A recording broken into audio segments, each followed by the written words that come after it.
पीएमएलएन की हुकूमत कहती है पहले भी 126 दिन का धरना हुआ, अब भी देख लेंगे, आए कितने दिन सस्टेन कर लेंगे, देख लेंगे। देखिए, वो तो मेरे ऊपर है ना कि उसके बाद मैं क्या करता हूँ। ये तो अब वो इंतज़ार करेंगे कि जब मैं पब्लिक लेके आऊँगा और उसके बाद मेरे स्टेप्स 1 2 3 कौन से हैं, वो तो मैं अपने पास रख रहा हूँ। लेकिन मैं ये इनको कह दूँ कि एक मैसेज जाएगी इनको कि इस गवर्नमेंट की कोई लेजिटिमेसी नहीं है, कोई इसको मानता नहीं है, इन पुतलों को कोई एक्सेप्ट नहीं करता, इन डाकुओं को जिनके ऊपर इतने ज़्यादा केसेस हैं नैब के अंदर, ये हुआ ही नहीं है कभी कि एक अंडर ट्रायल लोग हैं, उन सारों को आपने, और उनके केसेस आते साथ ही अपने केसेस FIA के अंदर ख़त्म कर रहे हैं। ये पहले मुशर्रफ ने जब हमारे ऊपर जुल्म किया था कि जब इनको NRO 1 दिया था तो आते साथ ही इन्होंने अपने सारी जितनी चोरी की थी इन्होंने अपने दो दौर में वो सारी चोरी इन्होंने उसको ख़त्म किया, जिसमें हुदायबा पेपर मिल था, जिसमें स्विस बैंक में कोई $60 मिलियन पड़े थे, सरे माल था, वो सारा इन्होंने स्लेट साफ़ हो गई।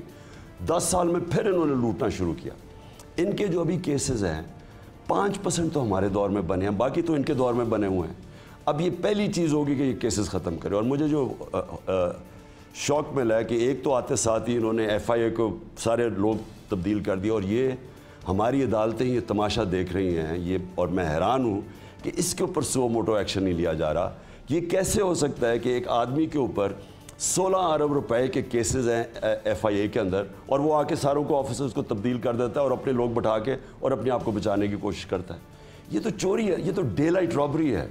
और जब आप इसकी इजाज़त दे देते हैं, जितना नुकसान मुल्क को इसका है, क्योंकि आपके बेसिकली इदारे आप ख़त्म कर देते हैं। पहले इन्होंने इदारे ख़त्म किए अपनी चोरी बचाने के लिए, आज फिर अब मैं नैब का तमाशा देख रहा हूँ कि नैब ने आते साथ ही केस कर दिया फरा के ऊपर। अब वो हमें बताया जा रहा था कि जी नैब आज़ाद है, मुझे ये बताएं कि इनका महीना भी नहीं गुजरा तो इन्होंने इंतकामी कार्रवाई नैब के ज़रिए कर दी। इसका मतलब नैब भी कंट्रोल में है, इनके FIA तो कंट्रोल में डायरेक्ट है। नैब ने एक प्रेस रिलीज जारी किया है कि उनके अकाउंट्स में 847 मिलियन रुपए की ट्रांजैक्शंस हुई हैं, तो उस पर नैब कह रहे हैं हम तहकीकात करेंगे। मेरा नंबर 1 पॉइंट ये, देखें ये हुआ क्या है, ये सारा कुछ क्यों हो रहा है। फरा कौन है? फरा की सिर्फ एक कसूर है कि वो करीब है बुशरा बेगम के। इनकी वारदात में तरीका शरीफों का बता देता हूँ। इनकी अंदर ये माफिया स्टाइल अप्रोच है इनकी, क्योंकि इनके ऊपर करप्शन के केसेस हैं, ये जवाब नहीं दे सकते। किसी की कमर में दर्द है, कोई एडजर्नमेंट हो जाती है, कोई केसेस ही इनके लगते हैं, कोई जजेस बेंच टूट जाता है, जज के खिलाफ टेप निकलाती है। इनकी एक ही तरीका है करप्शन का। आज तक सरे महलका ने ये अपने जो लंदन में इनके मेफेयर अपार्टमेंट से बता नहीं सके कि किधर से पैसा है। इनका काम यह है कि जो इनसे पूछे उसके ऊपर हमला कर दो।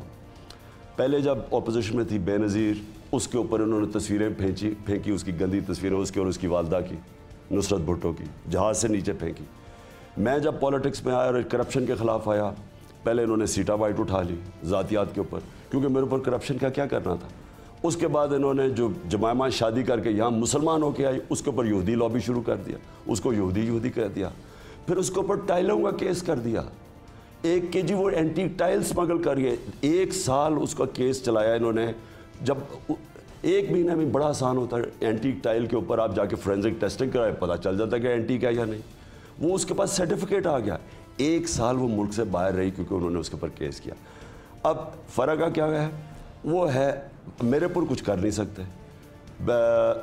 ऑल्दो इन्होंने ईद के बाद मेरे ऊपर भी पूरी किरदार कुशी करनी है, वो प्लान कर रहे हैं। सिर्फ किरदार कुशी करनी है या आपकी और आपके चंद साथियों की गिरफ्तारी के भी प्लान हैं? जो भी करेंगे, लेकिन मुझे पता है कि इन्होंने करना ज़रूर है, क्योंकि इनका तरीका ही वारदात ये है ना।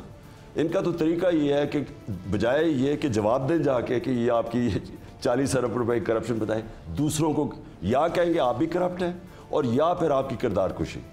इन्होंने अब फरा, मैं नैब से सवाल पूछता हूँ कि आपने कहा कि उसके पास इनकम है और उसके पास beyond the source known of income उससे ज़्यादा पैसे हैं।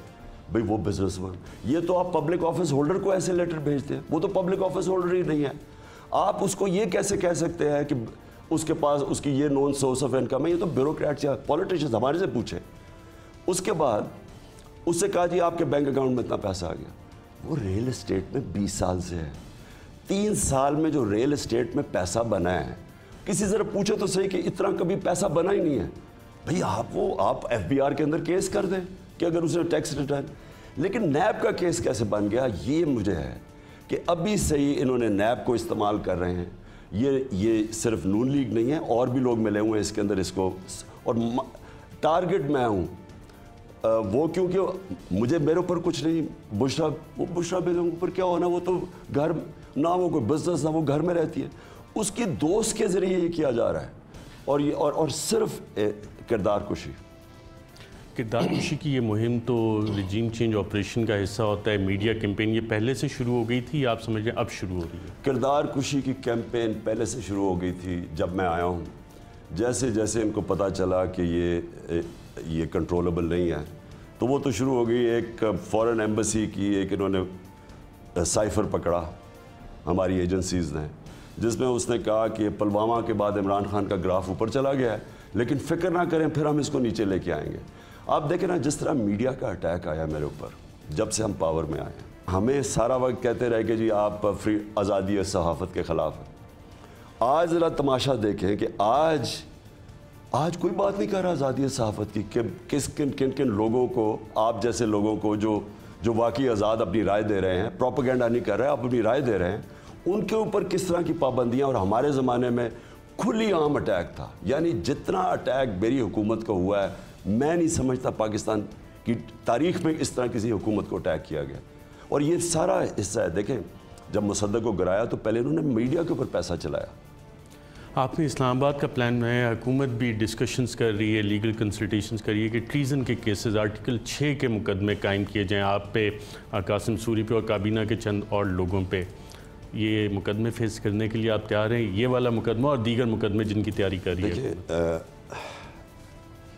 देखिए अरशद, मैं इसको इनके ख़िलाफ़, चोरों के ख़िलाफ़, एक बाहर की साजिश के ऊपर जो हमारे ऊपर मुसल्लत किए गए हैं, मैं इनके ख़िलाफ़ पॉलिटिक्स नहीं कर रहा, मैं जहाद लड़ रहा हूँ।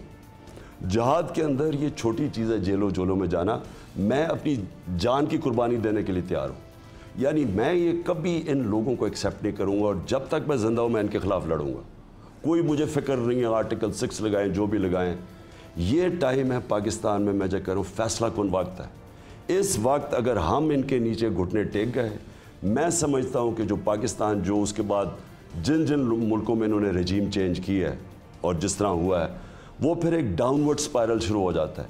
इन्होंने अपने 10 साल में देखो इस मुल्क का कितनी तबाही की है, इन्होंने खुद कितना पैसा बनाया, मुल्क को किधर लेके गए। अहम तरीन खबरें अब एक क्लिक की दूरी पर, हर लम्हा बाखबर रहने के लिए सब्सक्राइब करें हमारा YouTube चैनल। अपने मोबाइल फोन से मुल्की और बैनुल अक़वामी अहम खबरों तक रसाई के लिए डाउनलोड कीजिए मोबाइल ऐप। बामसूख जराए से मुसद्दिका खबरों, तज्जियों और तबसरों से मुस्तफीद होने के लिए विजिट कीजिए पाकिस्तान की सबसे बड़ी न्यूज वेबसाइट।